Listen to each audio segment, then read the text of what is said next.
మీ మోకాల నొప్పులకు ఎటువంటి సర్జరీ లేకుండా ఎపియాన్ పెయిన్ క్లినిక్ అందిస్తున్న అత్యాధునిక చికిత్స. నమస్కారం అండి, డాక్టర్ మోవా శ్రీనివాస్ మాట్లాడుతున్నాను. నేను కార్డియాలజిస్ట్ని.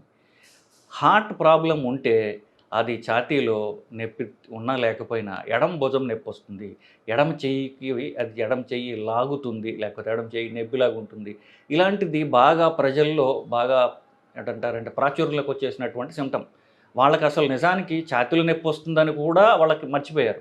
ఎడమ భుజం నొప్పి, ఎడమ చెయ్యి నొప్పి వస్తే అది ఖచ్చితంగా గుండె సంబంధించినటువంటి నొప్పే అని వయసుతో సంబంధం లేకుండా అందరూ కూడా గుండె డాక్టర్ల దగ్గర రావడం జరుగుతూ ఉంటుంది. నా దగ్గరికి వస్తారు. ప్రతి డాక్టర్ దగ్గరికి పోయేటప్పుడు ఇవే కామనెస్ట్ ప్రాబ్లమ్గా ఇదే చెప్తుంటారు. సో గుండెకి సంబంధించిన నొప్పి మొదట వచ్చేది ఛాతీ మధ్య భాగంలో, ఎడం పక్కన కాదు, ఛాతీ ఎడం సైడ్ కాదు, ఛాతీ మధ్య భాగంలో వస్తుంది. పొట్ట పైనుండి ఛాతీ మధ్య దాకా, గొంతు దాకా, దవడ దాకా, పంటి దాకా ఛాతీ మధ్య భాగంలో వచ్చి అది ఎడమ భుజానికి కానివ్వండి, ఎడమ చెయ్యి లోపల భాగంలో కానీ పాకే అవకాశం ఉంది. ఇది ఆ సంబంధిత గుండెకి సంబంధిత నరాలు ఏవైతే ఉన్నాయో ఆ నరాల నుంచి నొప్పి వస్తుంది కదా, ఆ నరాలకు ఈ ఎడమ చెయ్యి లోపల భాగంలో కూడా, లోపల భాగం అంటే ఈ లోపల భాగంలో కూడా సప్లై చేస్తాయి. కాబట్టి ఆ ఏరియాలో కూడా నొప్పి వచ్చేటువంటి అవకాశం ఉంది. కాబట్టి ఇది టిపికల్గా వస్తుంది. కానీ కామన్గా అందరూ భయపడేది నాకు ఎడమ భుజం నొప్పి ఉంది, ఎడమ చెయ్యి నొప్పి ఉంది, సో నాకు గుండె ప్రాబ్లం ఉందో అయితే రూల్ అవుట్ చేసుకోవాలి అని చెప్తారు. సో ఎడమ భుజము, ఎడమ చెయ్యి నొప్పికి యాక్చువల్గా కామనెస్ట్ కాజ్ ఏంటంటే సెర్వైకల్ స్పాండిలోసిస్ అంటారు. అంటే మెడకు సంబంధించినటువంటి ఈ వెన్నుముక ఎముకలు ఏవైతే ఉన్నాయో, బొమికలు ఏవైతే ఉన్నాయో వాటి మధ్యన నరాలు ఇరుక్కుపోయి వాటి నొక్కుతుంటే ఈ నరాలు కూడా ఎఫెక్ట్ అయ్యి ఆ నరాలు సప్లై చేసేటటువంటి ఏరియా ఏదైతే ఉందో అది నొప్పి పుడుతుంది. దీన్ని స్పాండిలోసిస్ అంటారు. అంటే మెడకు సంబంధించినటువంటి ఎముకలు ఏవైతే ఉన్నాయో అవి వయసుతో కొంత ఏమవుతుందంటే అవి కొంచెం ఆ వయసుతో సంబంధించినటువంటి చేంజెస్ రావటం వల్ల అవి ఈ రెండు ఎముకల మధ్యన నరం పోతూ ఉంటుందన్నమాట. సో ఈ ఎడం పక్కన ఉన్నటువంటి ఎముకల పక్క నుంచి వచ్చేటువంటి నరం ఎక్కడ సప్లై చేస్తుంది? ఎడమ చేయికి సప్లై చేస్తుంది. ఇట్లాగే మెడ మీద నుంచి వచ్చేటువంటి నరం కుడివైపు దేనికి సప్లై చేస్తుంది? కుడి చేయికి సప్లై చేస్తుంది.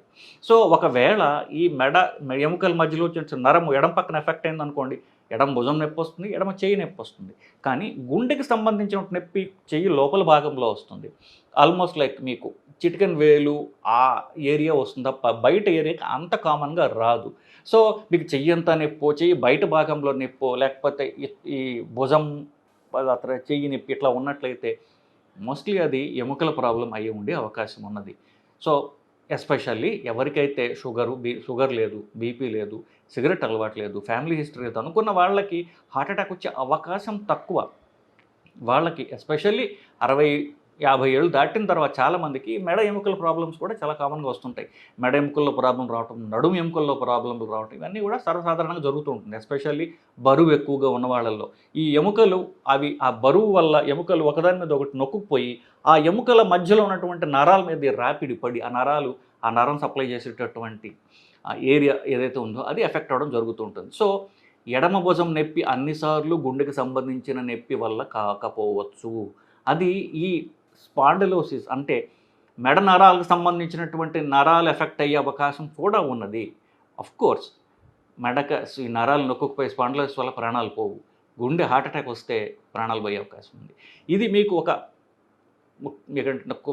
ఐడియా కోసం చెప్తున్నాను. కానీ ఎడమ భుజం నొప్పి ఉన్నట్లయితే ఈసీజీ ఒక్కటి తీయించుకోండి సరిపోతుంది. ఈసీజీ పెద్ద ఖరీదైన పరీక్ష కాదు. 100-150 రూపాయల్లో మీకు ఎక్కడన్నా మీరు తీయించుకోవచ్చు. ఒక ఈసీజీ తీయించుకోండి. ఈసీజీ నార్మల్ అయితే ఇది గుండెకి సంబంధించిన నొప్పి కాదు. లేదా ఒక ట్రోపోనిన్ చేయించుకోండి. ట్రోపోనిన్ ఈసీజీ నార్మల్ ఉన్నట్లయితే ఈ గుండె పర్మనెంట్గా 100% మనం రూల్ అవుట్ చేసేయవచ్చు. ఇకపోతే ఎడమ భుజం నొప్పి, ఎడమ చేయి నొప్పి అప్పుడు ఈ స్పాండిలోసిస్ నొప్పి అయ్యే ఉంటుంది. ఇకపోతే ఒకవేళ అది స్పాండిలోసిస్ అంటే మనం ఏం చేయాలి?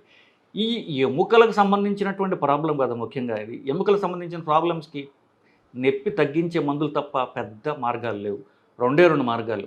అవి పెరగకుండా చూసుకోవడానికి వ్యాయామం చేయడం, కొన్ని స్పెషల్ మెడకు సంబంధించినటువంటి మెడ కండరాలను లూజ్ చేసేటటువంటి ఎక్సర్సైజెస్ ఉంటాయి, అవి చేయించుకోవటం, ఫిజియోథెరపీ చేయించుకోవటం. దీంతో ఎంతకాలం లాగగలిగితే అంతకాలం లాగటం. కానీ ఎప్పుడైతే ఈ చేతి కండరాలు సన్నబడుతున్నాయో అవి ఉన్నటువంటి లావు తగ్గిపోతుందో, చెయ్యి బలం తగ్గిందో అప్పుడు అది సీరియస్ ప్రాబ్లం. వెంటనే మీరు ఆపరేషన్ చేయించుకోవాల్సిన అవసరం పడుతుంది. ఆర్థోపెడిక్స్ వాళ్ళు కానీ, స్పైన్ సర్జన్స్ కానీ వాళ్ళు ఈ ప్రాబ్లం డీల్ చేస్తారు. సో చూసుకోవాలి. సో నాకు చెయ్యి బలం తగ్గుతోందా, చెయ్యి యొక్క స్పర్శ తగ్గుతోందా, నాకు అనిపించడం కాదు, చెయ్యి స్పర్శ తగ్గుతోందా, చెయ్యి బలం తగ్గిందా, చెయ్యి కండరాలు సైజ్ తగ్గాయా అంటున్నట్లయితే ఈ స్పాండలోసిస్ ఇంకా మీరు ఎక్సర్సైజ్ అని ట్యాబ్లెట్లని ఉపేక్షిస్తే అది సీరియస్ ప్రాబ్లం కింద వస్తుంది. మీరు వెళ్ళి ఆపరేషన్ చేయించుకుని ఆ బ్లాక్ రిలీవ్ చేసినట్లయితే ఈ నరం పర్మనెంట్గా డ్యామేజ్ కాకుండా మనం కాపాడుకోగలం. సో ఇదండి హార్ట్ అటాక్కి క్లోజ్గా ఉండేటటువంటి ఒక మిమికింగ్, ఏదైతే హార్ట్ అటాక్ లాగా అనిపించేది ఏంటంటే మెడకి సంబంధించినటువంటి స్పాండిలోసిస్, మెడ ఎముకల మధ్యన ఇరుక్కుపోయి నలిగిపోయేటటువంటి నరాల నుంచి వచ్చేటటువంటి ఇష్యూ. సో దీన్ని ముందు ఈసీజీ అలాగే ట్రోపోనిన్ పరీక్ష చేసుకుని హార్ట్ ప్రాబ్లం రూల్ అవుట్ చేసుకున్న తర్వాత ఈ స్పాండిలోసిస్ సంబంధించినటువంటి వీడియోస్ ఉంటాయి, మీరు యూట్యూబ్లో చూడొచ్చు. స్పాండిలోసిస్ మెడ అంటే నెక్ స్పాండిలోసిస్ సింపుల్ ఎక్సర్సైజెస్ అని యూట్యూబ్లో మీరు టైప్ చేసినట్లయితే మీకు దానికి సంబంధించినటువంటి సింపుల్ ఎక్సర్సైజెస్ వస్తాయి.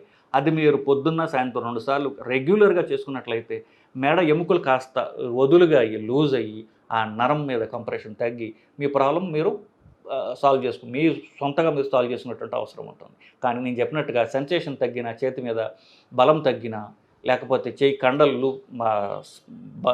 సన్నబడుతున్న ఆపరేషన్ అవసరం పడవచ్చు.